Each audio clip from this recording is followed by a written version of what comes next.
বরিশালে বাসদ প্রার্থী মনীষা চক্রবর্তীর মনোনয়ন স্থগিত।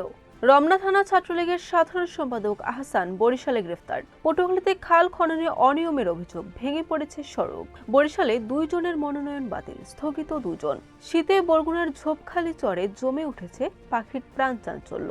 ভোলার মেঘনা নদীতে কার্গো জাহাজের ধাক্কায় 300 মন লবণ সহ ট্রলার ডুবি।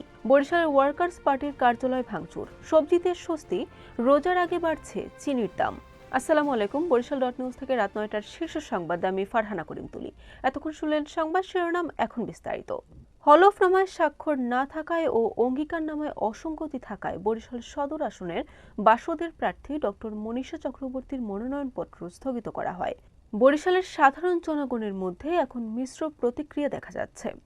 রাজধানী ঢাকার রমনা থানা ছাত্রলীগের সাধারণ সম্পাদক আহসান হাসানকে বরিশাল থেকে গ্রেফতার করেছে আইনশৃঙ্খলা বাহিনী।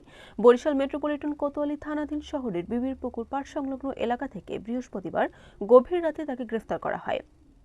পটুয়াখালীর দুমকিতে পানি উন্নয়ন বোর্ডের আওতায় চলমান খাল খনন কাজে ব্যাপক অনিয়মের অভিযোগ উঠেছে। খনন কাজের জন্য পাকা সড়ক ভেঙে পড়েছে, উজাড় করা হয়েছে শতাধিক গাছ। এতে স্থানীয়দের চলাচল মারাত্মক ঝুঁকির মধ্যে পড়েছে। ত্রয়োদশ জাতীয় সংসদ নির্বাচনে বরিশালের সংসদীয় 6টি আসনের মধ্যে প্রথম ধাপে 3টি আসনের প্রার্থীদের মনোনয়নপত্র বাছাই করা হয়েছে। বরিশাল সংসদীয় 4, 5 ও 6 আসনের মধ্যে বরিশাল 5 আসন থেকে 2 জনের মনোনয়ন বাতিল ঘোষণা করেছে রিটার্নিং কর্মকর্তা। বরগুনার বেতাগী উপজেলার ঝোপখালী এলাকায় অবস্থিত পাখির চর এখন পাখি ও প্রকৃতি প্রেমীদের কাছে একটি অনন্য প্রাকৃতিক আশ্রয় হিসেবে পরিচিত।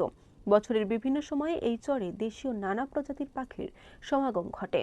ভোলা সদর উপজেলার মেঘনা নদীতে কার্গো জাহাজের ধাক্কায় 300 মন লবণ সহ এমভি দিলোয়ারা 3 নামে একটি কাঠের ট্রলার ডুবে গেছে। তবে এ সময় ট্রলারের মাঝি সহ 7 জন শ্রমিক নিরাপদে তীরে উঠে আসেন। বরিশাল নগরীর ফকিরবাড়ি রোডে অবস্থিত বাংলাদেশ ওয়ার্কার্স পার্টির জেলা কার্যালয় ভাঙচুর করা হয়েছে। এ ঘটনায় কোতোয়ালি মডেল থানায় লিখিত অভিযোগ দায়ের করেছেন ওয়ার্কার্স পার্টি বরিশাল জেলা কমিটির সভাপতি এস.এম. নজরুল হক নীলু। পবিত্র রমজান মাসের এখনও 1 মাসের বেশি সময় বাকি। রোজার নিত্য প্রয়োজনীয় পণ্যের দাম বেড়ে যায় বলে ক্রেতারা অভিযোগ করেন। এবার সিয়াম সাধনার মাসটি আসার আগেই বেড়েছে চিনির দাম। বাজারে প্রতি কেজি চিনি বিক্রি হচ্ছে 105 থেকে 110 টাকায়, যা গত সপ্তাহে ছিল 95 থেকে 100 টাকা। বরিশাল.নিউজ।